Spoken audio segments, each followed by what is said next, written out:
आतिफ साहब, उधेड़ उमर शख्स TV screen पर नजर आने वाले औरंगजेब पर नजरें जमाए उसे पूछ पाछ करने वाले शख्स से मुखातिब हुआ।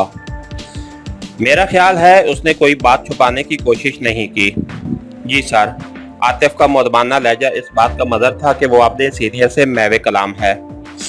तुम्हारी क्या राय है बेग साहब? इस बार वो अपने साथ सोफे पर बैठे आदमी से मुस्तफसर हुआ। उसकी आंखों के तसरात, लहजे का उतार चढ़ाव, मुख्तलिफ अज़ा की हरकत, ज़बान की रवानी, सारी बातें उसकी सदाकत पे शाहिद हैं। बेग नामी शख्स ने भी आतिफ की तायीद ही की थी, तो अब उसके साथ क्या किया जाए? सदीकी साहब, ये सोचना आपका काम है। बेग हंसते हुए बोला। आतिफ, आप क्या कहते हो? सर, वतन के साथ अदना गद्दारी करने वाला भी मेरी नज़र में वाजिबुल कत्ल है, मगर कभी कभी मसलहत से भी काम लेना पड़ता है, क्योंकि हो सकता है मुजरिम की ज़िंदगी उसकी मौत से ज़्यादा कीमती हो। मैं समझा नहीं। सिद्दीकी साहब के लहजे में हैरानी थी। सर, मेरा मतलब है, अगर हम औरंगज़ेब को उसके जुर्म की सज़ा देते हुए मौत के घाट उतार देते हैं तो उसकी गुमशुदगी से एक तो मुजरिम चौकना हो जाएंगे, दूसरा मतलूब भी अपनी सरगर्मियां तर्क कर देगा, और अगर हम उसे तंबीह करके छोड़ दें तो गो मुजरिम खादिम हुसैन वाले केस की वजह से उसके करीब ना आए, मगर ये अमकान मौजूद है कि वो मतलूब से रब्ता करने की कोशिश करें। उसके अलावा औरंगज़ेब जान बख्शी की कीमत पर अपने दफ्तर में मौजूद मशकूक सरगर्मियों वाले क्लर्कों पर नज़र रख सकता है। खसूसन मतलूब की निगरानी के लिए उससे अच्छा आदमी और कोई नहीं हो सकता। आतिफ की वजाहत से सिद्दीकी और बैग के चेहरों पर तहसीन आमेज तसरात नमूदार हुए। मैं तुमसे 100% मुत्तफिक हूँ आतिफ, बहुत अच्छा आइडिया है तुम्हारा।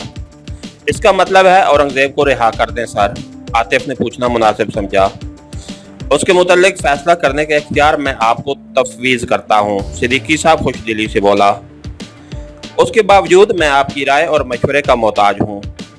हम हर दम तेरे साथ हैं। सिद्दीकी साहब खड़ा हो गया। उसके साथ बेग भी उठ गया था। अब हम चलते हैं। तुम औरंगज़ेब के मुतल्लिक हतमी फैसला करके उस पर अमल करो, और बदरुद्दीन साहब को दिखाने के लिए मुफस्सल रिपोर्ट भी तैयार कर देना ताकि उसे ब्रीफ किया जा सके। ठीक है सर। आतिफ भी उनकी तकलीद में खड़ा हुआ और फिर उन्हें गेट तक जाकर रुखसत करने के बाद जेब से मोबाइल निकालकर इमरान को कॉल करने लगा कि वो उसके साथ मिलकर कोई मुनासिब लाहे अमल तय करना चाहता है। हेलो, इंस्पेक्टर दिलशाद अमीन बात कर रहा हूँ। इंस्पेक्टर साहब, हम सेठ फाजिल बोल रहे हैं। जी सेठ साहब, हुक्म करो। इंस्पेक्टर साहब, हुक्म तो खैर क्या करना, एक छोटी सी दरख्वास्त थी, लेकिन उससे पहले माजरत कि हम आपको खुश आमदीद ना कह सके।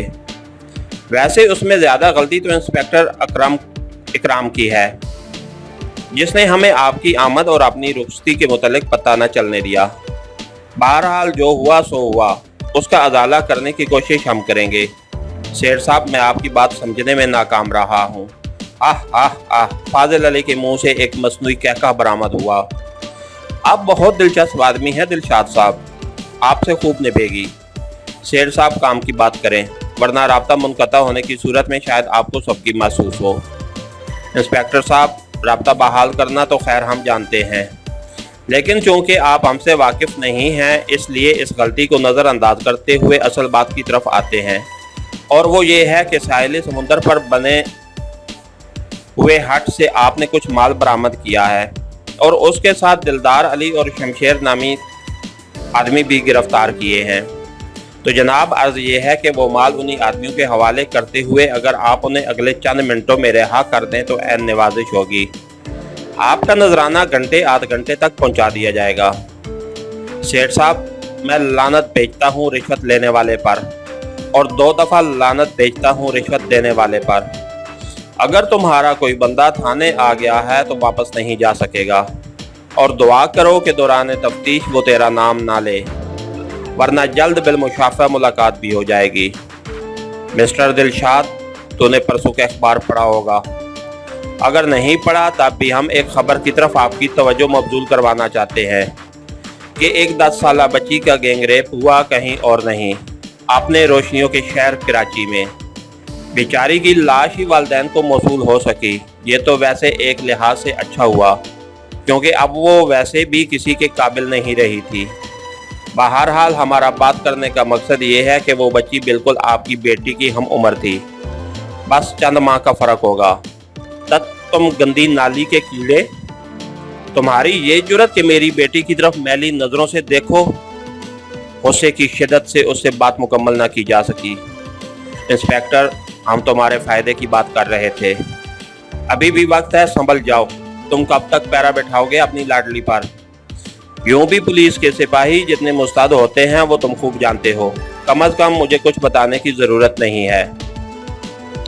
लेकिन इस दफा उसकी बात के जवाब दिए बगैर इंस्पेक्टर ने राब्ता मुनक़ता कर दिया था। इसका मतलब है इस इंस्पेक्टर का कुछ करना पड़ेगा। ये सोचते हुए उसने मुलाजिम को बुलाने के लिए बेल दी। जी सेठ साहब। एक उदेड़ उम्र मुलाजिम अंदर दाखिल हुआ। शेरे को बुलाओ।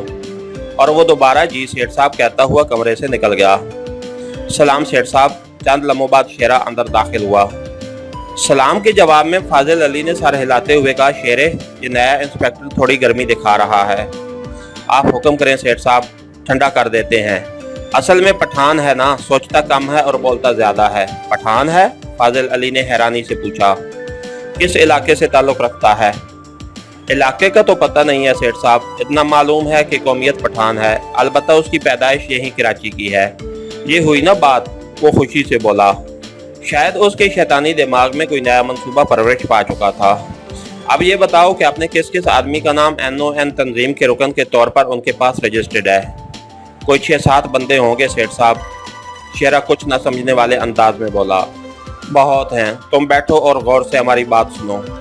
शायद ये शेर खान की ज़िंदगी का पहला मौका था कि फाजिल अली खान ने उसे अपने सामने बैठने की दावत दी थी।